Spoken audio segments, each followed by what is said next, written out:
to the northern half of Scotland. With the cloud and, again, a bit of a breeze, a little milder compared to Wednesday night. Temperatures by dawn on Friday looking like 10 to 12 Celsius in the south and 8 or 9 further north. A wet start for central and northern Scotland, however. Spells of rain through the day, turning more showery, and a few showers will break out a little further south as well. But actually, for much of England and Wales, it's another dry and bright day, and that bright, fine weather becomes more widespread on Saturday and Sunday.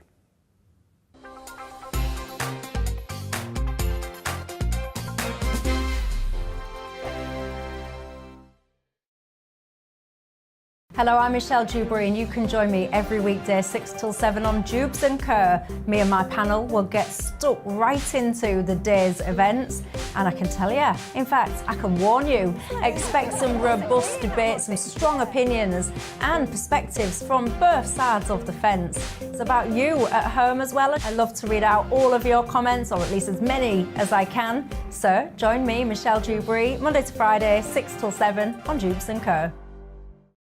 On radio, they call it the drive time slot, 4 p.m. until 6 p.m. as listeners head home. It's that part of the schedule when the dust of the day's events begin to clarify, and we try to make sense of it for you. Brazier is drive time for radio and TV. It's fast, it's punchy, it's opinionated, there's a Brazier angle and a little bit of levity. That's the question. That's two questions, actually. That's Brazier, Monday to Thursday, 4 till 6 on GB News. Hello, I'm Patrick Christie's. And I'm Mercy Moroki. Make sure that you join us Monday to Thursday, 10 a.m. until midday, right here on GB News for To The Point. We're not afraid to talk about the topics that matter to you or the big topics that always matter. We cover absolutely everything, from the breaking political stories of the day to law and order, what's going on in the channel. We're not afraid to hold people to account. We always make sure we include your views on our show. Indeed, if you're thinking it, you can guarantee that we're saying it. So make sure you join the conversation with us, 10 a.m. until midday, Monday to Thursday for To The Point on GB News. I'm Dan Wootton. Join me Monday to Thursday from 9 to 11 for the feistiest and most fun news debate on TV, where free speech reigns. I'll bring you a sharp take on the day's biggest stories, bombshell newsmaker interviews, and A-list guests. And I guarantee you, no spin, no bias, no censorship, and no reason to go to bed. That's Dan Wootton tonight, Monday to Thursdays from 9 on GB News.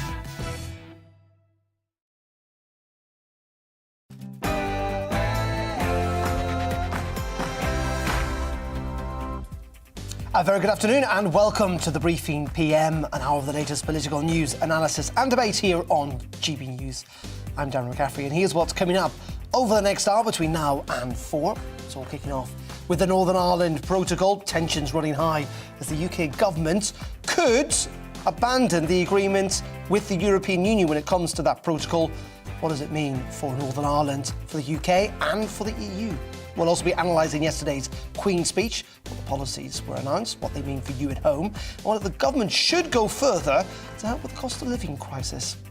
And the Prime Minister is in Sweden today and in Finland. The two Scandinavian countries are set to make decisions on whether to join NATO in the coming week as they sign a new pact with the UK. And as always, do get in touch with you and your views. gbviews@gbnews.uk. That's the email address, or you can tweet me at gbnews. That and so much more between now and 4. But first, at the top of the hour, here's the latest news with Rosie.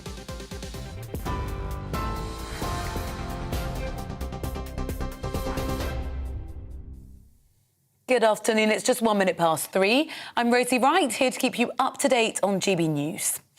The Prime Minister has signed a historic security agreement with Sweden as the Nordic country considers joining NATO. Boris Johnson said war in Ukraine is forcing us all to make difficult decisions. He's due to sign a similar declaration with Finland later on. Russia's invasion of Ukraine has prompted a re-evaluation of security in Nordic countries. The Russian President Vladimir Putin has threatened to respond if the countries join the military alliance. The war in Ukraine is forcing us all to make difficult decisions. But sovereign nations must be free to make those decisions without fear or influence or threat of retaliation. So I'm very pleased today with you, Prime Minister Anderson, to sign this mutual security assurances declaration. In Ukraine, new drone footage shows a Russian tank being destroyed in the Kharkiv region as the country pushes a counter-offensive in the north. Ukraine's Ministry of Defence claims the attack was carried out on Russia's most advanced tank. UK military intelligence says Ukraine has successfully struck Russian air defences and resupplied vessels with drones. The Defence Minister, Leo Doherty, told MPs the UK must be prepared for the war to last for a long time. We have all been clear that our support to Ukraine is something that will, I expect, to last many years. We can't speculate on how long it might last, but I think we must be prepared for it to last for a very, very long time. An economic think tank warns Britain's on course for a recession later this year. The National Institute of Economic and Social Research says around 250,000 households could become destitute without immediate government action. Helen Barnard from the Joseph Rowntree Foundation told GB News the government's existing support package of £22 billion doesn't go far enough. I think it's extraordinary that they are saying it's fine, everything's OK, we'll wait till the autumn, because for people at the very sharpest end of this, they are missing, essentials now. They're getting into debt now. Their health is getting hammered now. Their mental health is getting eroded by that constant anxiety of how on earth am I going to feed the family and keep things going.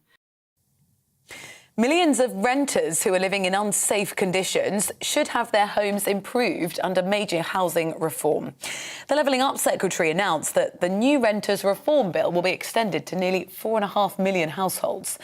Well, the plans will help tenants who are living in damp, unsafe and cold homes and should protect them from eviction notices without reason. Michael Gove also announced an overhaul to planning permission, which could see neighbours voting on home developments, including extensions on their own street. The Foreign Secretary says the UK will not shy away from taking action over the Northern Ireland Protocol. Liz Truss says proposals put forward by the EU would take the country backwards and cause more checks, paperwork and disruption. The DUP is refusing to form a devolved government in Northern Ireland until issues with the protocol are resolved. Sinn Féin's Vice President Michelle O'Neill says it's unacceptable for the DUP to block the nomination of a new Speaker. It's not good enough for the people here at the DUP. We're holding society to ransom, punishing society, preventing the establishment of a Speaker and an Executive to actually respond to the things that the people are worried about right now, the cost of living crisis and the health service. So I don't think it's acceptable, the position that Jeffrey Donaldson has articulated today. But I'll make this call to him again today. Join with the rest of the parties who will be there on Friday.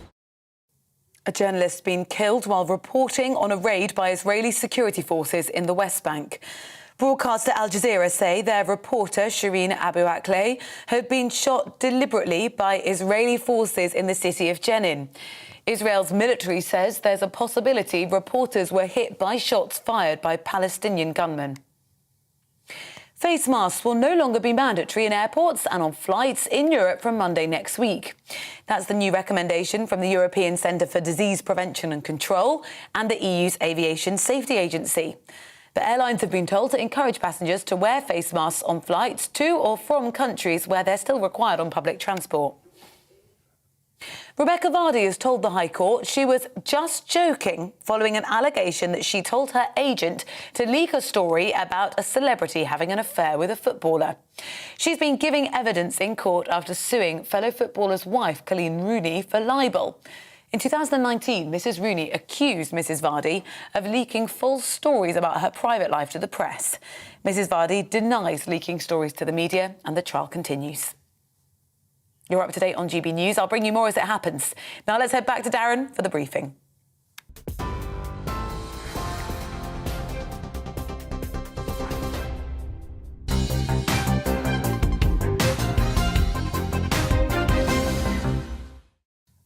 Thank you very much indeed, Rosie. It's coming up to 7 minutes past 3 o'clock on this Wednesday afternoon. We're on TV, online, and of course on your wireless radio. Thank you very much indeed for joining us. Let's start with the Prime Minister, Boris Johnson, because he's set to host a press conference in Finland in the next couple of hours. He's going to speak about the historic security agreement that the UK has signed with Sweden and Finland today. Prime Minister spoke alongside his Swedish counterpart a little bit earlier. This week, many of us have been paying tribute to the brave men and women who secured victory and peace in Europe 77 years ago. And so it's a sad irony that we've been forced to discuss how best to fortify our shared defences against the empty conceit of a 21st century tyrant. When Europe celebrated VE Day in 1945, a victory that was, of course, in no small part ensured by the heroism of the Russian people, we hoped that peace on our continent would endure. Well, Putin's bloodthirsty campaign against a sovereign nation has put an end to that hope. The war in Ukraine is forcing us all to make difficult decisions. But sovereign nations must be free to make those decisions without fear or influence or threat of retaliation. So I'm very pleased today with you, Prime Minister Anderson, to sign this Mutual Security Assurances Declaration. It's an agreement that brings our two countries even closer together. It will allow us to share more intelligence, bolster our military exercises, and further our joint development of technology. The many carcasses of Russian tanks that now litter the fields and streets of Ukraine, thanks to Swedish-developed and British-built NLAWs, certainly speak to how effective that cooperation can be. First of all, let's be clear that the friendship and the relationship between Britain and Sweden is decades old, and what we're saying and doing now is, in some ways, no more than a statement of the obvious, that two liberal democracies faced with an attack upon one of the other would want to come to each other's support, and whether it's in the event of a disaster or a military attack, what we're saying today is that upon request from the other party, we would come to the other party's assistance. And it's vital to state that, I think, now ever more important to state that now in the grim circumstances in which we find ourselves with the Russian attack on Ukraine. But it's also, I think, an important step forward, because this is an agreement on which we together intend to build. There you go, that's the Prime Minister speaking a little bit earlier on today. Now let's move on, because the Northern Ireland Protocol is a means to an end. The UK could unilaterally walk away from the agreement with the EU. That's according to Michael Gove this morning. He warned that no options were off the table. The Leavenworth Minister was said to be furious that Foreign Secretary Liz Truss pushed for radical action to remove protocol checks, but insisted today that he was relaxed about the plan. Well, let's go to Belfast now, speak to our Northern Ireland reporter, Dougie Beattie, who is there. Dougie, good afternoon to you. First of all, just give us an update about where we are with this. Essentially, the DUP are arguing they will not go back into government unless the protocol's sorted, and the UK government seeming to suggest they're prepared to make a move. Well, that's exactly correct, but the problem is the DUP are no longer going to say they're going to fall for that. They've listened to Gove, they've listened to Lord Frost, and they've listened to Liz Truss, and nothing has come of it. So what they are saying is, your move, we're not moving first. I'm at the Balmoral show at the minute, and this is one of the biggest agricultural shows, and this is the very community that are hit hardest by this. Part of the protocol gets on very well with them, and the other part of it doesn't do anything for them. Many of these farms are under threat, and they don't need this type of checks, etc., on the Irish Sea or in and around it. But it's causing problems on all sorts of levels, socially and politically. And of course, the DUP are all about consent with this. They say that you can either have the Good Friday Agreement or you can have the protocol, but you can't have both. Simon Coveney is in Northern Ireland today, the Irish Foreign Affairs Minister. And of course, he's not the political man that was here in 2007. Of course, that was Bertie Ahern. He was trusted by unionism because he said that he had no want of sovereignty inside Northern Ireland.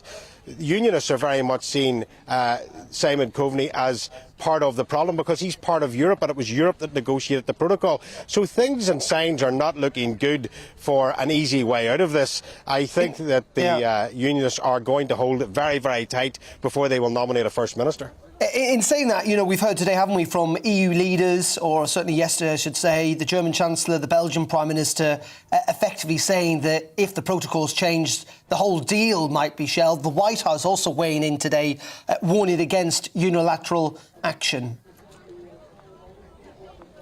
Well, again, unionism is seeing this as a threat on them, and the dangerous part about this is unionism is coming back, but it is going in on itself, and that is a problem for Northern Ireland. The peace agreement here is very fragile. We already know that. Again, Bill Clinton, we talk about America saying how they are sort of threatening Britain's part inside this trade agreement. America were negotiators into the Good Friday Agreement, and that has now gone. Unionists don't believe they can trust anyone. They are looking inwardly on themselves, and that is a dangerous place to be for Northern Ireland. OK, Dougie Beattie in a glorious Belfast, the Balmoral show there. Thank you very much indeed for joining us. I hope you enjoy the rest of today. Let's come into the studio now, because joining me to discuss all this is Carla Lockhart. She's the DUP MP for Upper Bann. Carla, thank you very much indeed for joining us. Just explain in simple terms, if you can, what unionists want to see changed about this protocol, or is it not changed, scrapped entirely? Because the British government seem to be suggesting they might be prepared to change parts of it unilaterally. Would that be enough? Well, ultimately, the DUP ran last week in an election. We ran on the mandate that the protocol must go. The protocol is doing immense damage to Northern Ireland, both economically and constitutionally. And on a day and daily basis, it is impacting the cost of goods and it's damaging Northern Ireland's place within the United Kingdom. For us, fundamentally, it must go. We welcome Liz Truss's intervention. However, to date, words have been very hollow. We need to see action. I just took a little look back over the last number of months, and we were promised in September 2020, April 22, November 21. We were promised that the UK government would act and would take unilateral action. It never happened. We want to see that happen. In saying that, many people will point out that while the DUP had a mandate for that, if there was a vote in the Assembly tomorrow with the newly elected MLAs, they may well back the protocol, that there is support in Northern Ireland for the protocol. Support even among businesses who view this, as Arlene Foster once said, the best of both worlds. Well, Northern Ireland operates very differently to Westminster, as you well know. Westminster operates on a majority basis. We operate in Northern Ireland on consensus. The very building blocks of Northern Ireland's peace was obviously agreed at the Belfast Agreement, where there needed to be consensus politics. There is not one unionist party agreeable to the protocol. All of them stood on a platform of seeing the protocol scrapped. Therefore, I don't believe that the vast majority of people in Northern Ireland, and particularly unionism, wants to see the protocol and wants to see us siphoned off from the rest of the UK. In saying that, I mean, nationalists would turn around and say there wasn't much consensus, or consensus was entirely absent in 2016, when a majority of people voted to stay inside the EU and every nationalist party opposed it, where there was no consensus then. Well, we've heard Sinn Féin come out with all of their rhetoric. They have tried on every occasion to block a democratic vote and oppose a democratic vote. We left the EU as one United Kingdom, and that's what the question was on the ballot paper. And to be quite honest, I will take absolutely no lectures from Sinn Féin. They pulled the Assembly down for 3 years. And they continuously criticise us for not nominating a First Minister. We were elected on that mandate, and that's what we will continue to hold to. Instead, do you understand the frustration of voters on both sides who just want to get the Assembly up and running again, who are frustrated the fact that government is not working in Northern Ireland at a time when the NHS is not in a great state and there is a cost of living crisis? Absolutely, and look, we see it day and daily. But if you take the cost of living, the protocol actually exacerbates the cost of living in Northern Ireland, because ultimately we are not subject to the cuts that have happened here in GB with regards to fuel. So it's really impacting Northern Ireland, the protocol, and it's impacting everyday lives. I was looking at a study by the Department of the Economy. Goods, chilled meats, 8% higher cost in Northern Ireland. Convenience good, 19% higher. So therefore, on a daily basis, it is impacting everyone's daily lives. But the frank possibility is that if the UK government does this, potentially next week, takes unilateral action on the protocol without the agreement of the EU seem to be suggesting that they could get involved in a trade war. In fact, the deal that we've currently got with the EU might go all together. And in those circumstances, everyone across the UK be a lot worse off. Do you think most British people are prepared to pay even more than they are at the moment for the sake of Northern Ireland, frankly? Well, ultimately, the EU and all of this have been very belligerent. They need to dial down the rhetoric. They need to come to the table. They need to come with solutions. To date, we have seen none of that. They have thrown the odd nugget, but ultimately, on a daily basis, people's lives are being impacted, and therefore the EU need to sit down, work through this, and come with solutions to the table. OK. Colin Lockhart, thank you very much indeed for coming in. Thank you very much indeed for joining us here on GB News. That's the DUP MP for Upper Bann. OK, it is 18 minutes past 3 o'clock. Do get in touch, by the way, gbviews@gbnews.uk, or indeed tweet me at GBNews, particularly on Northern Ireland, or indeed anything else we're talking about today. Coming up in just a couple of minutes, we're going to talk about that, the Queen's speech, the fallout from it. Did the government go far enough? Do you agree with their agenda? Could they be doing more, particularly to combat the cost of living crisis? That and much more, just a couple of minutes. But first, it's pretty miserable here in London, pretty miserable in many parts of the country. Here's the weather from the Met Office. Hello again, I'm Aidan McGibbon from the Met Office. Rain eases across southern parts of the UK during the rest of the day. Further showers in the north, however, but with increasing clear spells developing in many places overnight. A weather front has approached from the southwest, and that's brought some wet weather across Wales, the southwest, and increasingly the Midlands, eastern and southern England through the early part of the afternoon. And during the rest of the day, that rain sweeps through the southeast, with some lively downpours following for Lincolnshire and East Anglia. But they're out of the way by the night time, and then clear spells for many, but further showers will affect northern and western Scotland, parts of Northern Ireland as well, and a bit of a breeze overnight. A cooler night to come, nevertheless, with those clear spells compared to recent nights. Temperatures down to 4 Celsius in sheltered parts of Scotland and mid to high single figures elsewhere. But plenty of sunshine on offer first thing Thursday, especially across England and Wales. I think cloud will build through the morning and a few showers will develop across Wales and the southwest. More especially, Scotland and Northern Ireland will see some showers and longer spells at times, particularly the northwest of Scotland. 13 Celsius here, 20 still possible in London, given the increased amounts of sunshine compared to Wednesday. And then clear spells for many overnight once again, but further cloud and rain will push through northern England, Scotland and Northern Ireland at times. By the end of the night, confined to the northern half of Scotland. With the cloud and, again, a bit of a breeze, a little milder compared to Wednesday night. Temperatures by dawn on Friday looking like 10 to 12 Celsius in the south and 8 or 9 further north. A wet start for central and northern Scotland, however. Spells of rain through the day, turning more showery, and a few showers will break out a little further south as well. But actually, for much of England and Wales, it's another dry and bright day, and that bright, fine weather becomes more widespread on Saturday and Sunday.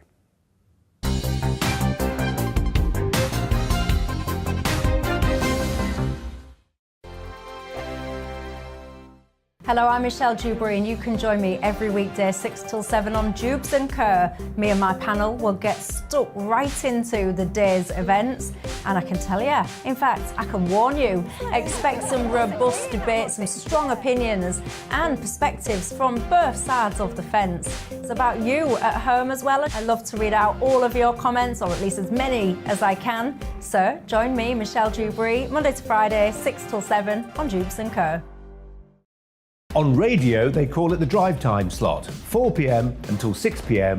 as listeners head home. It's that part of the schedule when the dust of the day's events begin to clarify, and we try to make sense of it for you. Brazier is drive time for radio and TV. It's fast, it's punchy, it's opinionated, there's a Brazier angle and a little bit of levity. That's the question. That's 2 questions, actually. That's Brazier, Monday to Thursday, 4 till 6 on GB News.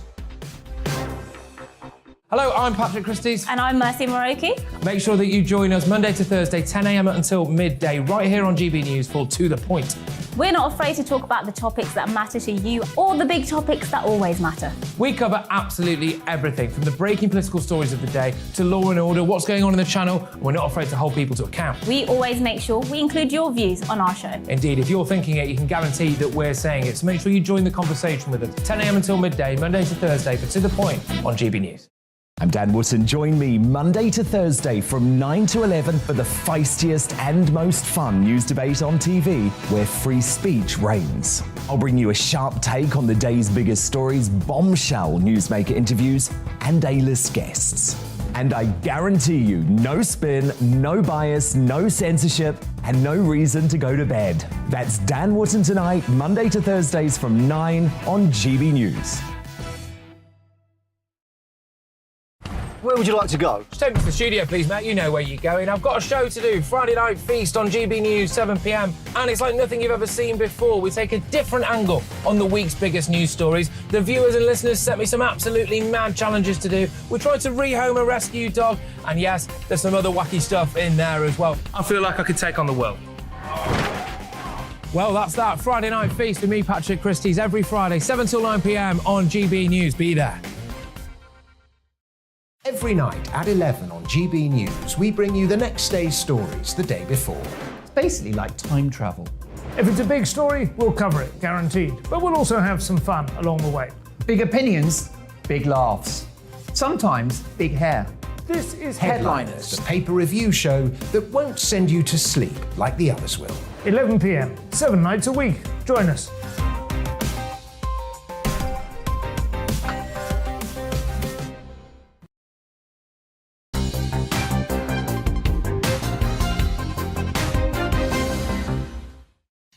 Very welcome back to GB News. Lots of you been getting in touch. Brian says you have to wonder why the UK government is not triggering the dispute mechanism in the Brexit trade deal. The Northern Ireland Protocol is not only not working, but contrary to the EU's stated policy towards third countries and the EU's UK trade deal itself. Alex says the United Kingdom left the EU. Northern Ireland is in the United Kingdom. Sinn Féin, or an Irish nationalist party, in my opinion, don't have any right to sit in the Northern Ireland Assembly. It's the UK. And Elwood says it is the Conservative and Unionist Party. Anything the DUP wants, they should get. Brexit will work if they work together for a mutual agreement, but you do not listen to the members, so it will not happen. Do always get in touch. GBViews at gbnews.uk. OK, let's move on to the Queen's speech. Of course, yesterday, where the government promised to grow and strengthen the economy and help ease the cost of living for families through new measures. The Prime Minister said that he aimed to get the country back on track after the COVID pandemic, while simultaneously addressing the growing cost of living challenges. He did warn, however, that the government could not completely shield people from spiralling costs, with inflation set to hit a 40-year high later this year. Joining me now is the Conservative MP for Weston-super-Mare, John Penrose. Good afternoon to you, John. It's interesting, isn't it? I was saying this last night. The government are in a bit of a bind in all of this, in the sense that people are crying out for help. But in many regards, the help the government can provide, which is more money, might make inflation even worse. Do you think the government should maybe be honest with the public and say, frankly, we cannot just loosen monetary policy even more because it risks making the situation substantially worse? Well, I think the Prime Minister was gesturing in that direction, didn't quite put it in those terms, but saying we can't, the state, the government, no government can completely insulate everybody from an international problem like the spiralling international cost of gas. But you're right that one of the things we have got to do is to try and fix the underlying problem. The problem with using taxpayers' money to try and tide ourselves through is actually what we're doing is we're just taking money from one pocket and putting it in another. We're raising taxes in order to help people out in the short term. It doesn't actually fix the underlying problems, which are things like we are over-dependent on Russian gas, and even when we're not using Russian gas, we're still using fuels which are priced off the high price that's caused by shortages in Russian gas. So we've got to wean ourselves off that and fix the underlying problems, not just treat the symptoms we've got to deal with the causes instead. Indeed, but one of those things is our pretty bad economic growth. And I say bad as in it's been bad really for the last decade or so. What is wrong with the UK economy? What is wrong? Maybe it comes down to the fact that the Conservatives have been in power for the last 12 years. I don't know, but I mean, it's pretty dreadful, our productivity on our economic growth. Why? Yeah. The reason I'm laughing is not because it's funny, but because you are right. It's a very long-term problem. It actually predates any Conservative government. It's been going on for decades, and it's a sort of hardy perennial of all the economic conferences. They always debate the UK's productivity problem. Actually, my personal view is that we need another dose of sort of Maggie Thatcher's supply-side reforms, some efficiencies, and making the UK's economy more efficient, more productive, so that we can grow faster. And all the tax and spend policies in the world don't fix the underlying engine. You've actually got to take the engine apart, put it back together again, and just make it work faster so it can rev better and work more smoothly. And that's all sorts of things to do with the competitiveness of our economy, our competition laws. There's a couple of competition bills, for example, in the Queen's speech. The way our energy markets work, so that why is it, for example, that everyone's telling us that the cost of all these renewable sources of energy, offshore wind, that they're all falling. And yet none of that is feeding through into your and my energy bills. How can that be? How can that be true? Right. There's many things, John, you could... There's all sorts of fundamental changes which we need to do rather than just looking to the Treasury.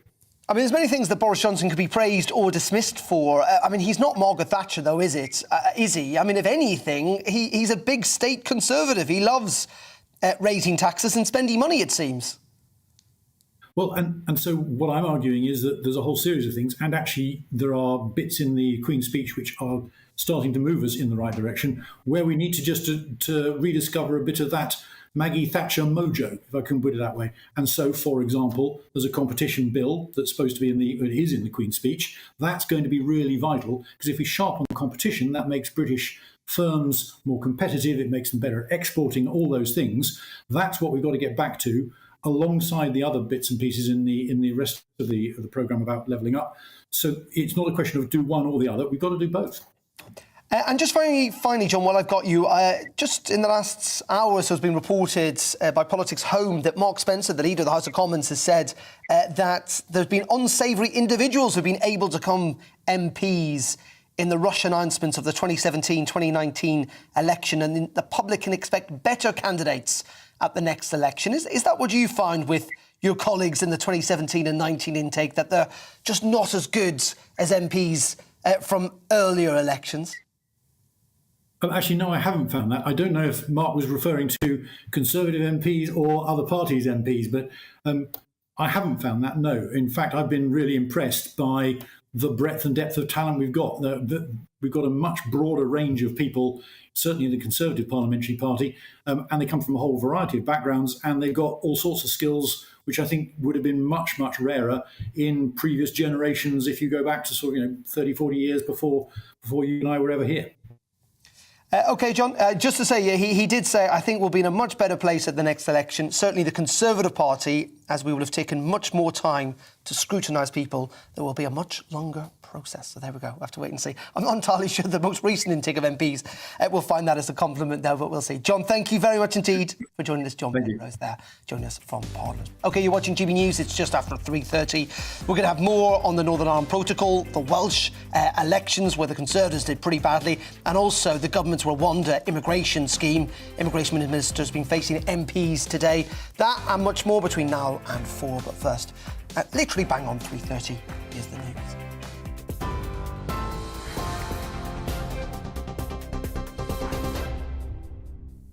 Good afternoon, it's 3:30. I'm Rosie Wright, here to keep you up to date on GB News. The Prime Minister has signed a historic security agreement with Sweden as the Nordic country considers joining NATO. Boris Johnson says war in Ukraine is forcing us all to make a difficult decision. He's due to sign a similar declaration with Finland later today. Russia's invasion of Ukraine has prompted a re-evaluation of security and NATO membership in the Nordic countries. The Russian president, though, Vladimir Putin, has threatened to respond if they join the military alliance. The war in Ukraine is forcing us all to make difficult decisions. But sovereign nations must be free to make those decisions without fear or influence or threat of retaliation. So I'm very pleased today with you, Prime Minister Anderson, to sign this Mutual Security Assurances Declaration. An economic think tank is warning Britain is on course for a recession later this year. The National Institute of Economic and Social Research says around 250,000 households could become destitute without immediate government action. Millions of renters living in unsafe conditions should have their homes improved under major housing reform. The Levelling Up Secretary Michael Gove announced the new Renters Reform Bill will be extended to nearly 4.5 million households. The plans will help tenants living in damp, unsafe and cold homes and protect them from eviction notices without reason. A 150-year-old handwritten letter by Florence Nightingale is being put on show for the first time. In the letter, written in 1872, the pioneering nurse gave her support to a campaign led by the suffragettes to create a female teacher training college. That college is now known as the University of Chichester, where it will be displayed to celebrate International Nursing Day tomorrow.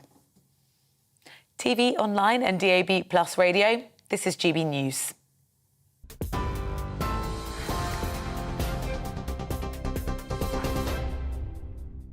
Direct Bullion sponsors the Finance Report on GB News for gold and silver investment.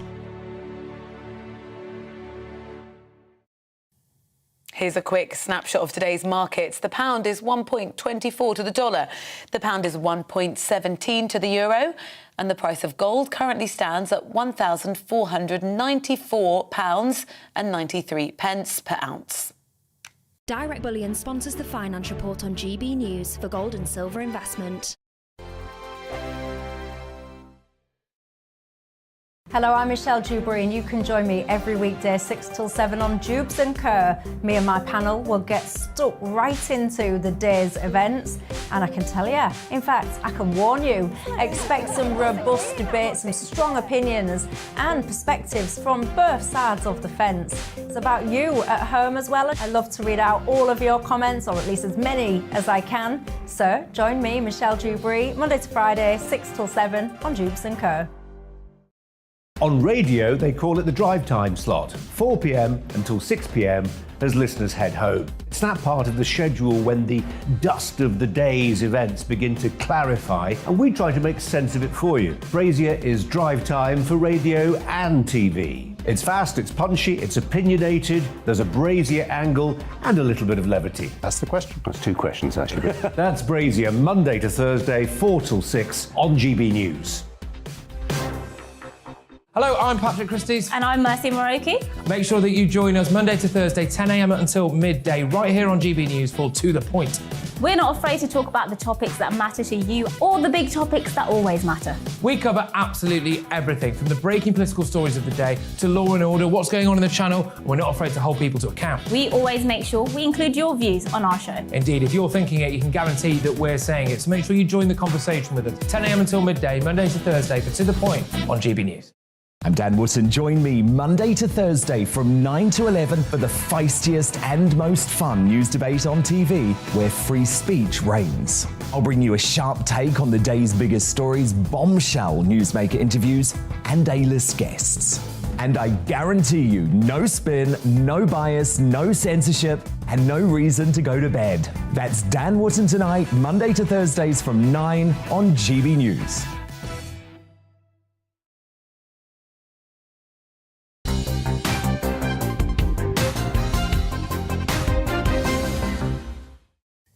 Welcome back to GB News. It is 25 minutes to 4 o'clock on this Wednesday afternoon. We're online on TV and on your DAB digital radios. Do get in touch, gbviews@gbnews.uk, or indeed tweet me at GB News. Now let's move on and let's talk about the government's controversial Rwandan asylum policy, because the Immigration Minister has been in front of the Home Affairs Select Committee today. And joining me to talk about that is our Home Affairs and Security Editor, Mark White. Mark, good afternoon to you. How's it all go?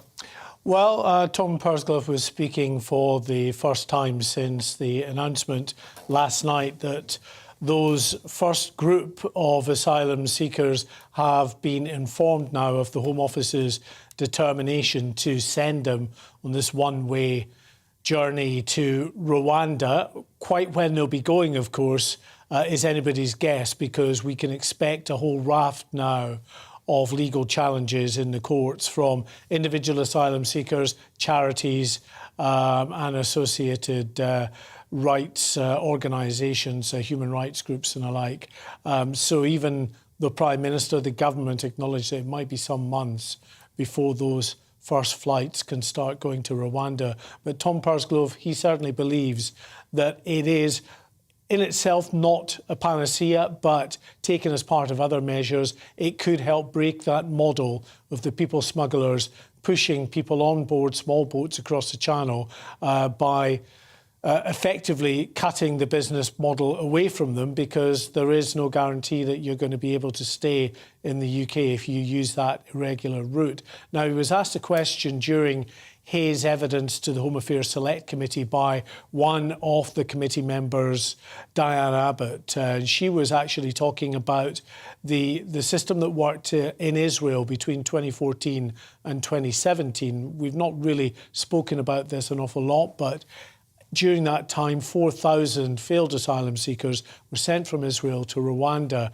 The UNHCR, according to Diane Abbott, in their assessment of what happened to these individuals, found that of those 4,000 failed asylum seekers in Rwanda who were supposedly going to integrate into that society, only 9 remained. The rest just all drifted off into either other parts of Africa or to make that long, arduous journey again back up into Northern Europe. And they had cited issues around the language, assimilating with the culture, not being able to get any jobs as reasons why they left Rwanda. Tom Pursglove, in his response to that question from Diane Abbott, said he didn't think the UK-Rwanda deal was the same as the Israel-Rwanda deal, that there are safeguards in place and it's much broader. It has this economic package to it as well. This is what he said. It is about providing opportunity in Rwanda for people to have prosperous and successful lives, where that sanctuary is provided, where protection is provided in Rwanda for those who seek it, and that there is support around skills, that there is support around jobs, and that there is support around integration and capacity building. That is entirely why this policy has been developed in the way that it has, to make sure that people are able to have that longer term sanctuary if that is what they themselves wish to have. Really interesting in all of this, because you would have thought that the deterrent in itself would be the announcement it's going to happen. Where's the sign? When do we think this deterrent, if the government are right that this will deter people, will come in? Because isn't the fear that people will still come, they'll just not claim asylum? Yeah, well, there are mixed reports anyway about whether this is a deterrent. Some people have been interviewed over in Calais, for instance, about their intention, whether it's something that would put them off. Most of them are saying, for the moment at least, it won't put them off in trying to travel. But you're right about this issue of people still coming anyway, taking the chance they won't be sent to Rwanda. And if they are actually chosen for transportation to Rwanda, then they just disappear off into the black economy. We know this is a big issue anyway for the country. I remember doing a story a few years back where it was estimated at least 1 million people are living illegally in this country and working in the black economy. Well, some human rights groups and charities already now reporting that some people who are under threat of deportation to, although the government say it's not deportation, it's transportation to Rwanda or relocation. They are saying that some people have decided that they already, rather than take that risk, are going to disappear into the black economy, work illegally and live illegally in this country. OK, Mark, I know across this, it's clearly going to be a big story for a very long time. Thank you very much indeed, Mark White there, our Home Affairs and Security Editor. OK, let's turn on now, or turn back in many ways, to Northern Ireland and the protocol, because it's one of the key big political issues at the moment. We've been hearing from European Union leaders, from the White House in the last 24 hours or so, essentially telling Britain not to dump any parts of the protocol unilaterally.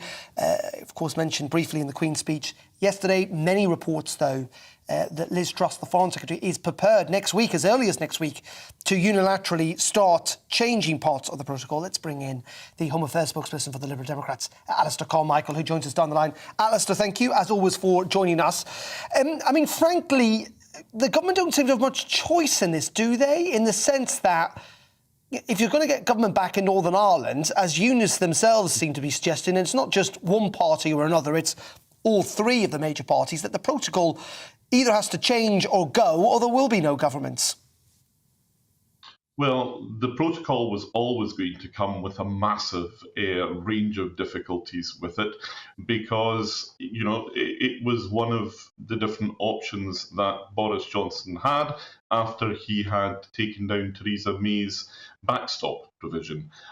You were always going to have to either have a boundary between the north and south of Ireland or else a boundary between Northern Ireland and the rest of the United Kingdom, and we know that that is what they ultimately opted for.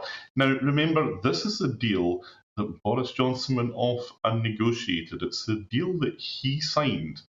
And it's difficult for any government. I would say it's wrong for any government to stand up one day and lecture Russia, for example, on the need to obey international law, and then the next day turn around and say, but actually we found a bit of an agreement we don't like for ourselves, so we're just going to disregard it and break it. If the Alastair, I'm not entirely sure we can make a comparison between the invasion of a country and the Brexit deal. That is going to be done at the whim of one party. That's not how contracts work. And, this is a time when really, with the cost of living crisis that we've got, you need to have every available trade opportunity for us, and risking a trade war with the European and the Union at this time, I think would be utter madness. Maybe madness indeed, but let's say you're in Liz Truss' position or you're the Prime Minister. What would you do? What would you say to unionists? They just have to put up with it. Is that the Lib Dem solution?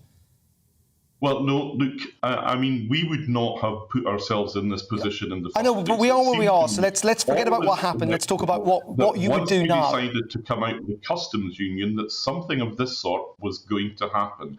So this is a bad situation that has been created by Boris Johnson and the Conservative government.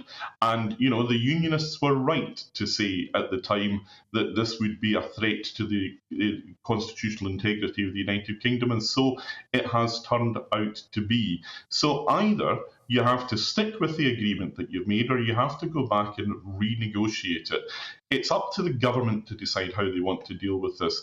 But you don't fix this, you don't make anything better by throwing our own economy under a bus just to get the government up and running. But Alastair, isn't that the whole point, is that the people in Northern Ireland feel that actually their economy is suffering? We've just spoken to a DUP MP who says that the cost of goods in Northern Ireland compared to the rest of Great Britain is substantially higher, largely down to the protocol. I come back to this. I think you believe in the United Kingdom. My point is, I know you've not got them into this mess, but there has to be a solution now. We are where we are. And UNIS are essentially saying that they want the protocol to go. So we either ignore what UNIS say and just plough on with no government in Northern Ireland, or what? We put pressure on the EU? Right. Well, first of all, nobody's opinion should be disregarded. No voice should be unheard. That is the whole point of the Good Friday Agreement, and it's guaranteed by our government and by the Irish government. So, no, nobody should be told that it's this way or the highway. But the fact of the matter is that the government knew that when they negotiated the protocol.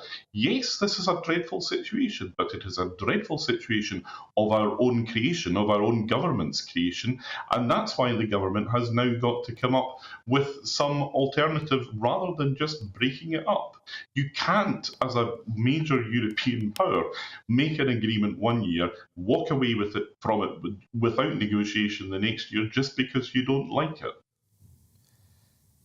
I mean, that may well be the case, and we can look at what's happened in the past, but we are where we are.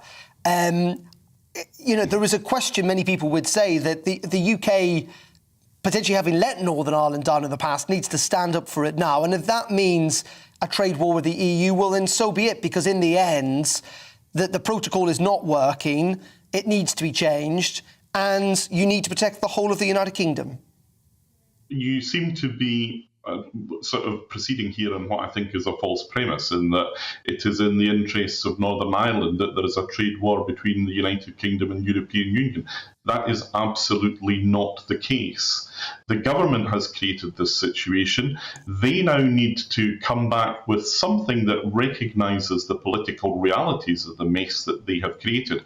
And remember, they did create this mess. The option was always there for us to negotiate a position where we could have remained within the customs union. For their own nationalist reasons, their sort of English-British nationalist reasons, they considered that to be unacceptable. Well, we are now seeing the price and the consequences of that political decision.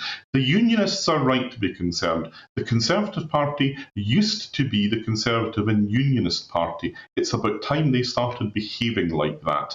If there is a threat to the constitutional integrity of the United Kingdom, then it is a threat that has been created by the Conservatives.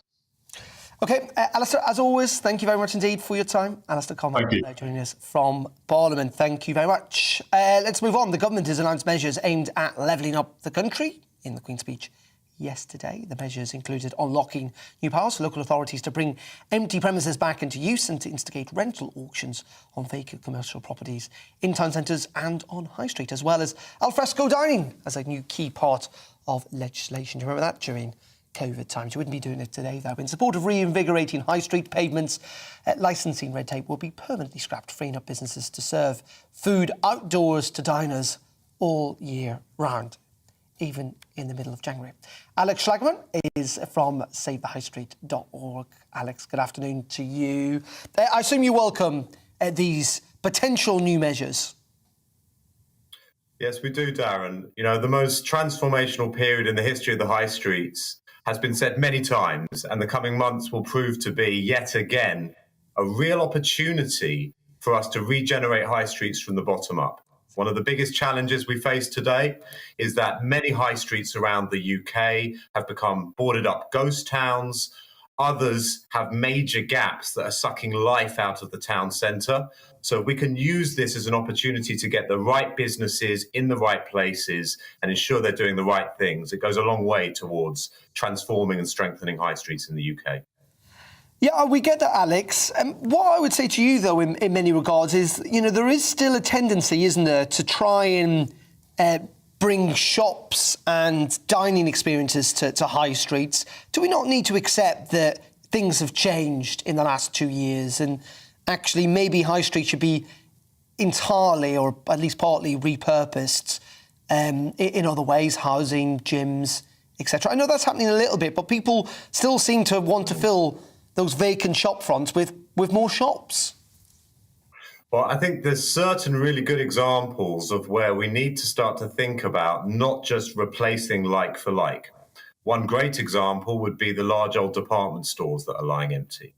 Debenhams will not be replaced by House of Fraser, which will not be replaced by BHS, and a like-for-like alternative does not exist. So we need to reimagine those spaces, and there is still opportunities in these big, large old department stores for what looks like high streets, indoor food markets on the ground floor as a good example, but the upstairs could be used for other purposes that serve the needs of that local community, whether that's, you know, flexible workspace, even residential and other leisure type uses. Ultimately, Darren, this isn't about just replacing the old with the same. It's about finding what people want and what people need and making our town centres fit for purpose. In saying that, do we kind of have to accept, though, Alex, that fundamentally the high street is just going to get smaller and that's the bottom dollar, given the fact lots of people are shopping online, people have got lots of services they possibly didn't have more closer to home, people don't need to go into city centres or even town centres anymore, that the high street, fundamentally, whatever its future is, it is a smaller one? So I think in some areas that's correct. You know, in some areas we're oversupplied high street, and actually smaller, more compact high streets with, as I said, the right mix of offerings, usually a bit closer together rather than spread out, is what a town centre needs. In other cases, this is very much around saying that certain models are no longer working so well, but these are opportunities to incubate a whole new generation of high street entrepreneurs with offerings that people do want. A great example of this is the fact that many of the more successful online-only retailers have high street very firmly in their strategy. They want to be there, whether it's the top end of the market with Amazon buying Whole Foods, all the way down to successful pure play retailers who are looking to take their first pop-up space. There is a lot of demand for space, but we've got to make sure that space is fit for purpose on the right types of terms and with the right type of support to make sure those businesses don't just launch successfully, but stay successful and retain a presence on high streets. OK, Alex, really appreciate your time this afternoon. That's Alexschlager, who is from SaveTheHighStreet.org. Thank you, Alex, indeed, for joining us. Lots of you been getting in touch. GBViews at GBnews.uk. Helena says, once you allow Northern Ireland to slip into the hands of the Republic and the EU, Scotland will follow. England and Wales will be richer for a short while, but the issue is geopolitical. We will be surrounded by an EU donut. Elizabeth says, Darren McCaffrey has always sounded like a Shinner. That's in relation to Sinn Féin. Why can't we have a political editor who's a unionist? Is that too much to ask of GB News? Colin Lockwood put it very well. And Sue says the government needs to bite the bullet and remove the green levy from our energy bills for a minimum of 2 years. That will reduce household bills by 23%. At a stroke. GBViews at gbnews.uk.